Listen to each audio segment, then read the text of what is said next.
plateau de TCTV, l'émission universitaire dédiée à l'approfondissement des théories économiques.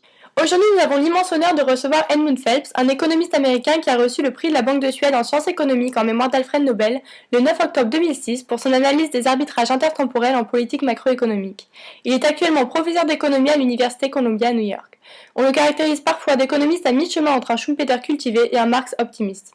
En fait, ce qui caractérise Edmund Phelps en tant qu'économiste, ça va être plutôt son regard critique sur l'esprit d'entreprise qu'il illustre en confrontant la culture économique européenne, en particulier en France, avec celle des États-Unis. Selon lui, les emplois rapportent davantage que les revenus monétaires, et un esprit créatif est clé de succès et parfois entravé en Europe.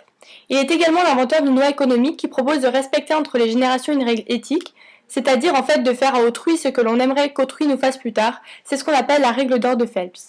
Son travail peut être mis en parallèle avec celui d'Amartya Sen ou encore de Joseph Stiglitz, puisqu'ils se demandent tous trois si la croissance peut évoluer autrement que par l'accroissement du PIB. Edmund Phelps publie en 2013 son livre Mass Flourishing ou Épanouissement collectif, dans lequel il montre son attachement à des valeurs liées au travail. Edmund Phelps, merci d'avoir accepté notre invitation aujourd'hui. Je vous en prie. J'aimerais commencer en citant un extrait de votre discours prononcé lors de l'obtention de votre prix en 2006 afin d'introduire le débat. Vous dites, je cite, « L'économie moderne a bien engendré une transformation profonde des nations, mais pas tellement de l'analyse économique. Dans l'analyse néoclassique, l'accent est mis non pas sur les êtres humains et leurs comportements, mais sur les prix et les quantités. J'ai toujours voulu, pour ma part, mettre de l'humain dans les modèles économiques d'analyse du chômage et de la croissance, ce qui pose la question de la bonne économie, celle qui génère et favorise la stimulation de défis, l'engagement, la maîtrise et le développement intellectuel qui constituent la bonne vie. La bonne économie entraîne la bonne vie. Pourriez-vous nous expliquer ce que vous entendez par la bonne économie ? Alors tout d'abord, il me semble important de définir le terme d'économie moderne. Ce que j'entends par économie moderne, c'est une économie favorisant les attitudes qui mènent à l'innovation. Je dois reconnaître que ce qui m'intéresse le plus, en réalité, ce sont les bénéfices non matériels. Pourquoi? Parce que grâce à l'innovation, le travail est passé de quelque chose de pénible à quelque chose de véritablement enthousiasmant. L'esprit d'innovation présente des défis, des problèmes à résoudre et donc entraîne un développement personnel. C'est pourquoi, pour moi, une bonne économie entraîne une bonne vie. Il me semble important de préciser pour nos auditeurs que vous avez beaucoup travaillé à prouver les fondements microéconomiques de la macroéconomie. En d'autres termes, Keynes a théorisé la macroéconomie et vous, de votre côté, vous avez essayé de comprendre les comportements individuels qui mènent aux dynamiques de groupe. Oui, tout à fait.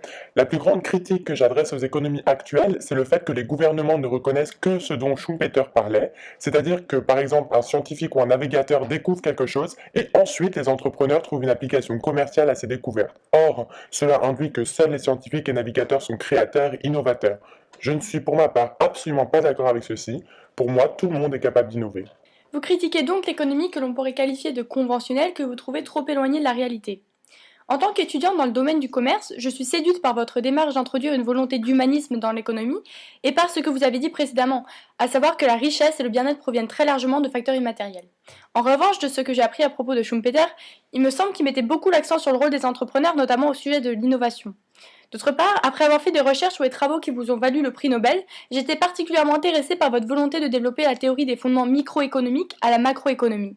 Mais ne pensez-vous pas que l'inverse est vrai également, c'est-à-dire que les comportements de chaque individu sont influencés par des phénomènes collectifs ? Il me semble que l'épanouissement est la dimension qualitative la plus élevée de la prospérité, mais pour moi l'épanouissement est avant tout personnel et ensuite touche le groupe. Ce qui nous a poussé à vous inviter aujourd'hui, c'est votre originalité en tant qu'économiste, puisque vous pensez que le gouvernement a une très grande responsabilité, que l'économie est trop pensée en termes de quantité et manque donc de notions humaines, et que l'innovation n'est pas seulement essentielle, mais qu'en plus tout le monde peut innover, ce n'est pas seulement réservé aux savants.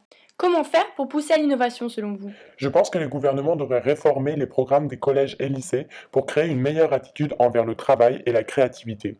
D'autre part, je pense également qu'une entreprise doit innover et tenir ses promesses plutôt que de passer du temps à démontrer qu'elle fait du bien à la société.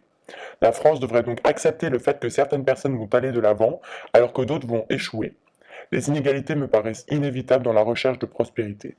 Il me semble important de préciser que l'attitude envers les inégalités varie énormément d'un pays à l'autre. Par exemple, en Europe, les individus sont plus choqués par les inégalités que les Américains, dont le système est basé sur une logique de mérite. Oui, tout à fait. Ma critique envers l'Europe est basée sur le fait que l'esprit d'entreprise est lucratif et juste et qu'il faut subventionner le travail plutôt que le non-travail. J'aimerais que l'on aborde des sujets d'actualité. Parlons du chômage en Europe. Quelles sont, selon vous, les solutions pour y remédier ? Je pense qu'il faut récompenser le travail. Il y a une valeur personnelle et sociale dans le travail. La valeur personnelle, c'est le fait de retirer de la satisfaction de son travail, et la valeur sociale, c'est que les gens soient occupés plutôt qu'ils n'aient rien à faire et créent des problèmes. Nous parlons beaucoup en ce moment d'un accord de libre-échange entre les États-Unis et l'Europe. Qu'en pensez-vous? Alors je pense qu'on en fait trop. Les conséquences d'un tel accord n'auraient qu'un très faible impact sur les prix au final. Les taux d'imposition sur les biens entre les États-Unis et l'Europe sont déjà très bas, et donc je ne pense pas que cela aura un effet perceptible sur l'économie de la France ou de l'Amérique. En revanche, il me semble justifié de protéger les produits créés dans son propre pays. Merci beaucoup Edmund Phelps pour cette discussion qui aura éclairé beaucoup d'étudiants sur votre pensée économique. Nous vous souhaitons un bon retour aux États-Unis.